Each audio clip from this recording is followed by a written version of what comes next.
समग्र शिक्षा संघर्ष समितीच्या वतीने जर पाहिलं मुंबईच्या आझाद मैदानामध्ये आंदोलन सुरू आहे। गेल्या 1 महिन्यापासून या ठिकाणी जे आहे ते आंदोलन सुरू असलेलं पाहायला मिळते। एकूणच संपूर्ण कर्मचारी या ठिकाणी अनेक मागण्याकरिता या ठिकाणी आंदोलनाला बसलेले आहेत। त्यांच्या अनेक मागण्या या ठिकाणी मान्य होत नाही तोपर्यंत या ठिकाणी सर्व कर्मचारी ठिकाणी आंदोलन बसले असलेलं पाहायला मिळते। अनेक नेते देखील या ठिकाणी भेटून गेले असल्याची माहिती देखील समोर येत आहे। मात्र त्यांच्या ज्या मागण्या ज्या आहेत त्या पुरं न झाल्यामुळे जे आहे ते कर्मचारी या ठिकाणी आंदोलन करत असलेले पाहायला मिळत आहेत। आपल्यासोबत काही कर्मचारी आहेत, त्यांच्याशी आपण थेट बोलणार आहोत।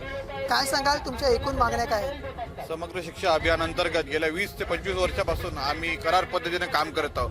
परंतु एवढ्या वर्ष काम करत असतानाही आम्हाला या शासन सेवेमध्ये कुठेही कायम करण्यात आले नाही। दर 6 महिन्यांनी आमची ऑर्डर संपते आणि आम्हाला पुन्हा प्रतीक्षा असते कामाची। तर 1 दिवसाचा खंड देऊन पुन्हा आम्हाला ऑर्डर देतात। परंतु आता 20 वर्ष झाल्यानंतर हे अभियानच आता थांबवलं गेलेलं आहे। त्यामुळे आमच्या 3000 पेक्षा जास्त लोकांचं जीवन आता आमचं उघड्यावर आलेलं आहे। त्यामुळे गेल्या 1 महिन्यापासून आम्ही आझाद मैदानावर कायमची मागणी घेऊन बसलेलो आहोत। आमच्यामधीलच अर्धे कर्मचारी शासन सेवेमध्ये मागच्या काही दिवसामध्ये कायम झालेले आहे। त्यामुळं आमची पण आशा वाढलेली आहे की आम्हालाही या सेवेमध्ये कायम करावं आणि ही मागणी घेऊन आम्ही 30 दिवस बसलेलो आहे। आमचं आता आंदोलनाचंही धीर सुटत आहे आणि आमचं आंदोलन तीव्र होत आहे। आज त्याच पद्धतीने आम्ही आज रस्त्यावर रोखून सुद्धा या ठिकाणी केलेलं आहे। पोलिसांनी आम्हाला पकडलं सुद्धा आहे। परंतु आम्ही या ठिकाणून आता जोपर्यंत आम्हाला कायमचा आदेश मिळत नाही तोपर्यंत इथून माघार घेणार नाही हा निश्चय करून या ठिकाणी बसलेलो आहोत। महिना होत आलेला आहे, आंदोलन सुरू आहे, मात्र या ठिकाणी कोणी तुम्हाला भेटायला आलं, सरकारकडून काय निरोप आला का? आम्हाला आणखीन तसा ठोस निरोप काही नाही। बोलवतात आणि करूच म्हणतायत पण करत नाहीयेत। आम्ही महिन्यापासून आमच्या महिलांच्या खाण्यापिण्याच्या इतक्या अडचणी होत आहेत, तरी सुद्धा आम्ही वारंवार विनंती करतोय। आम्ही 2 मागण्या ठेवल्या होत्या शासनापुढं, एक तर आम्हाला कायम करा, नाही तर आम्हाला सोयीच्या मरणाची परवानगी द्या। जर कायम करत नसतील तर आम्हाला खरंच सरकारने सोयीच्या मरणाची परवानगी द्यावी। आम्ही इथंच प्राण सोडू आमचे, कारण 25 वर्ष आमच्या उमेदीचा काळ आम्ही ह्या अभियानामध्ये घातलेला आहे आणि आता आम्ही दुसरीकडे कुठे नोकरी करण्याच्या लायक राहिलो नाही। जे शिक्षक 24 वर्ष नोकरी करतात, 12 वर्ष नोकरी करतात, त्यांना प्रशिक्षण देण्याचं काम आमच्याकडे आहे किंवा शासनाच्या सर्व योजना आमच्या मार्फत ग्राउंड लेवलला राबवल्या जातात आणि हे काम करणारे लोक आम्ही कंत्राटे की 25 वर्षापासून कंत्राटीच आहोत आणि आता 1 महिन्यापासून संघर्ष करतोय, तरी शासन आमच्याकडे दुर्लक्ष करते। आमची एकच शासनाला विनंती आहे की लवकरात लवकर आमचं कायमचा निर्णय घ्यावा आणि आम्हाला शासन सेवेत कायम करावं। तुमच्या खरं तर काय मागण्या आहेत, काय सांगा?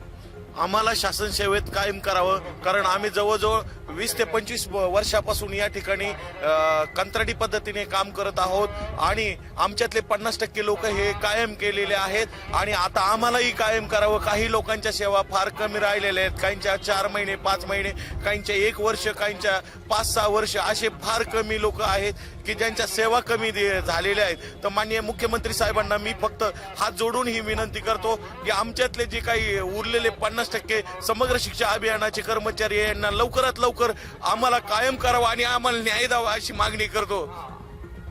पुण्यात महाराष्ट्रभरातून सर्व कर्मचारी या ठिकाणी आलेत, काय सांगाल? तुम्ही या अगोदर देखील रस्ता रोको केला होता, आज देखील तुम्ही पालिकेसमोरचा रस्ता रोको केला आहे, काय सांगा? माननीय आम्ही या वर्षामध्ये 3 आंदोलन केले अशी मोठमोठी आणि माननीय मुख्यमंत्री साहेबांनी आम्हाला 3ही वेळेस आश्वासन दिलं की तुम्हाला कायम करतो, परंतु त्यांनी अजूनही कायम केलेलं नाही। या अगोदर ते सत्तेत नव्हते तेव्हा त्यांनी 2012ला पण आम्हाला आश्वासन दिलं होतं की आम्ही सत्तेमध्ये आल्यानंतर पहिले काम तुमचंच करू, पण ते पण त्यांनी केलेलं नाही। आम्ही आता 30 दिवसापासून इथं बसलेलो आहोत, तरी सुद्धा आम्हाला त्यांनी कायम केलेलं नाही। नुसतं आम्हाला त्यांनी तोंडी आश्वासन दिलेलं आहे, लेखी त्याची पूर्तता केली नाही। जोपर्यंत आमचा लेखी GR निघत नाही तोपर्यंत आम्ही आझाद मैदान सोडणार नाही आणि अभ्यास समितीचा अहवाल सुद्धा त्यांच्याकडे सुपूर्त झालेला आहे।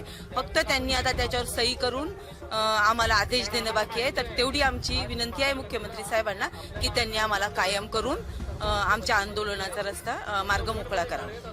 तुम्हीच पाहताय की नेते मंडळी येतात, आश्वासन देतात, मात्र तुम्हाला अशाच प्रकारचं आश्वासन दिलं गेलं आहे का वाटतं? आम्हाला 2012ला आश्वासन दिलेलं आहे, पण आमची एकच मुख्य मागणी आहे की आम्ही शिक्षण विभागामध्ये काम करतो, आम्ही गुणवत्तेचं काम करतो। त्यामुळे आम्हाला गेली 20 ते 25 वर्षापासून आमची मुख्य मागणी आहे की आम्हाला कायम करावं। आमच्यामध्ये 257 कर्मचारी शासकीय सेवेत असताना मरण पावले।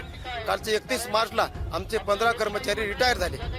मला सांगा, एवढी सेवा करून, एवढं शिक्षण विभागामध्ये आम्ही चांगलं काम करून, आम्ही गुणवत्ता देऊन शासन आमची दखल का घेत नाही? मला सांगा, CMच्या टेबलवर आमची फाईल आहे, फक्त कॅबिनेट बैठक घेऊन आमचा निर्णय जाहीर करावा। आणि आम्हाला जी आर काढावं, मग आम्ही आंदोलन, तोपर्यंत आमचं आंदोलन उठणार नाही या ठिकाणी. अगदी शेवटचा प्रश्न तुम्हाला विचारतो, काय सांगाल? तुम्ही मागणी केली आहे, पत्रव्यवहार देखील केलेला आहे, मात्र सर्व तुमच्या मागण्यांकडे सरकार हे दुर्लक्ष करू पाहते का? सांगा. तेच आमच्या सर्व मागण्यांकडे दुर्लक्ष करत आहे. तर आम्हाला मुख्यमंत्री साहेबांना हीच विनंती करायची आहे की आम्ही 25 वर्षापासून सेवा दिली आणि आता आमचं वय उमरठ्यावर आलेलं आहे आणि आता समग्र शिक्षा अभियान हा बंद पडत आहे. आमचं खाण्यापिण्याचं पालनपोषणाचा प्रश्न आता उपस्थित झालेला आहे आणि उघड्यावर पडलेलं आहे आमचे लेकरं. तर आम्हाला लवकरात लवकर बस श्रेणीप्रमाणे निर्णय घेऊन कायम करावं हीच त्यांना विनंती करत आहे. महिना होत आलाय, तुम्ही आंदोलनाला बसलात, सरकार या तुमच्या आंदोलनाकडे संपूर्ण दुर्लक्ष करू पाहतंय का? तुम्ही रास्ता रोको केला की संपूर्ण घटनेकडे सरकार जे आहे ते दुर्लक्ष करतंय का? काय वाटतं? नक्कीच सरकार या ठिकाणी आमच्या याच्याकडे दुर्लक्ष करत आहे.